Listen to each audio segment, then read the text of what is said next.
Hi everyone, I am doctor Idu Kumar Sharma from Magadh cancer centre Patna. आज हम लोग बात करेंगे कैंसर अवेयरनेस के बारे में।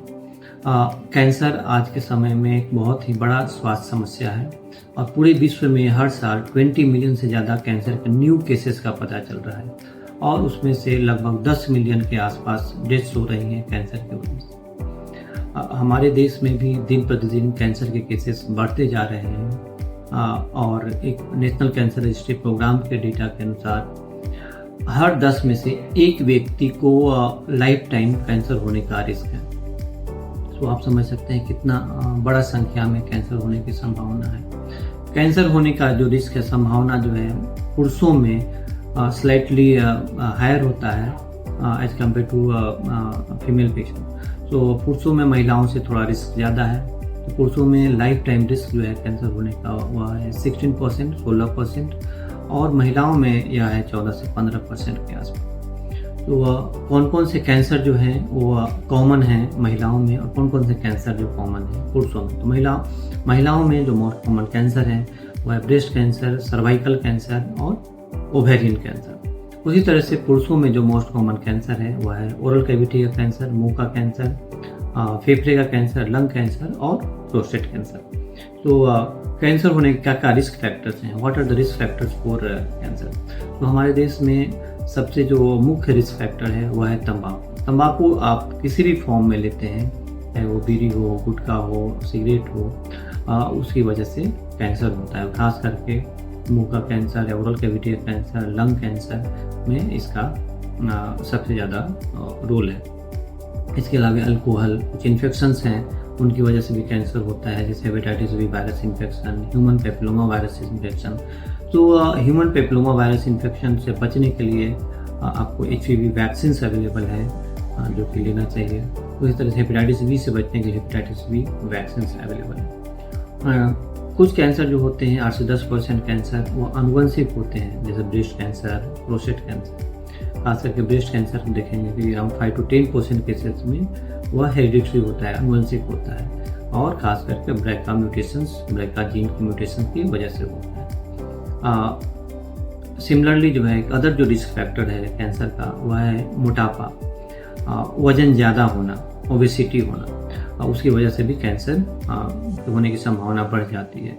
जैसे breast cancer, endometrial cancer, prostate cancer के रिस्क मोटापा की वजह से बढ़ते हैं। तो कैंसर से बचने के लिए हेल्दी वेट मेंटेन करें और रेगुलर जो है कि एक्सरसाइज करें, हेल्दी डाइट खाएं, खास करके जो वेजिटेबल डाइट्स हैं, सीजनल फ्रूट्स वगैरह लें।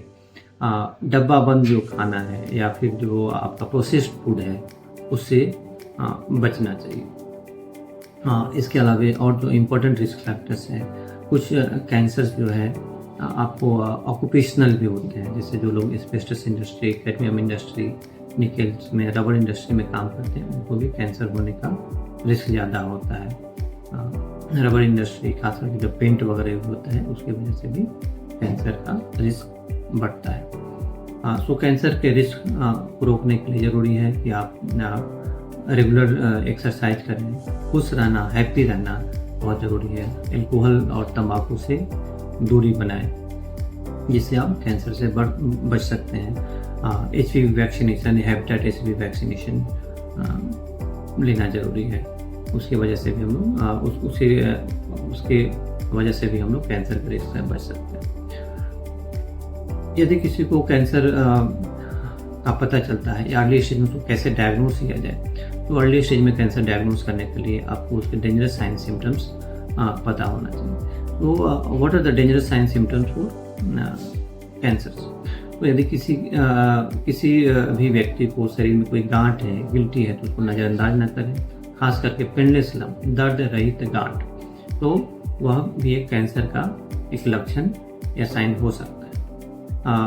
अचानक से वेट कम होना, यदि खास करके यदि 10% वेट कम हो रहा है पिछले 6 महीना में, तो यह कैंसर का एक साइन हो सकता है। शरीर के किसी भी अंग से ब्लीडिंग होना, नॉन हीलिंग अल्सर, खास करके जो लोग तंबाकू का यूज करते हैं तो उनके मुंह में आप देखेंगे छाले पड़ जाते हैं। तो यदि वो मुंह में छाला है और ठीक नहीं हो रहा है या शरीर के किसी भी अंग में कोई भी छाला पड़ गया है और ठीक नहीं हो रहा है, तो वह एक कैंसर का लक्षण हो सकता है। नॉन हीलिंग मसल है कोई भी सिम्टम जो परसिस्ट कर रहा है, जैसे लगातार बुखार रहना, हेडेक रहना, है ना, थकान या वीकनेस रहना भी कैंसर का एक लक्षण हो सकता है।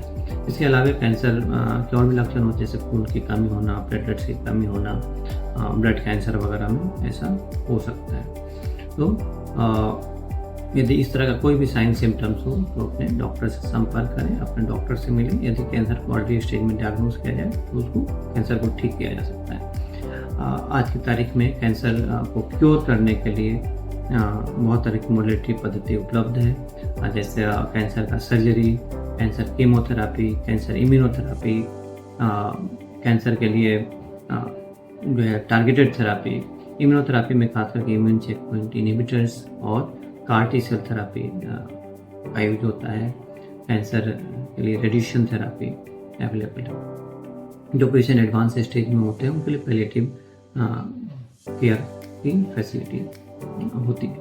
तो कैंसर से जो है डरने की ज़रूरत नहीं है, कैंसर से लड़ने का ज़रूरत है। यदि आप जागरूक रहेंगे तो कैंसर को अर्ली स्टेज में डायग्नोस किया जा सकता है। यदि कैंसर को अर्ली स्टेज में हम डायग्नोस करें तो उसको क्योर किया जा सकता है। Thank you.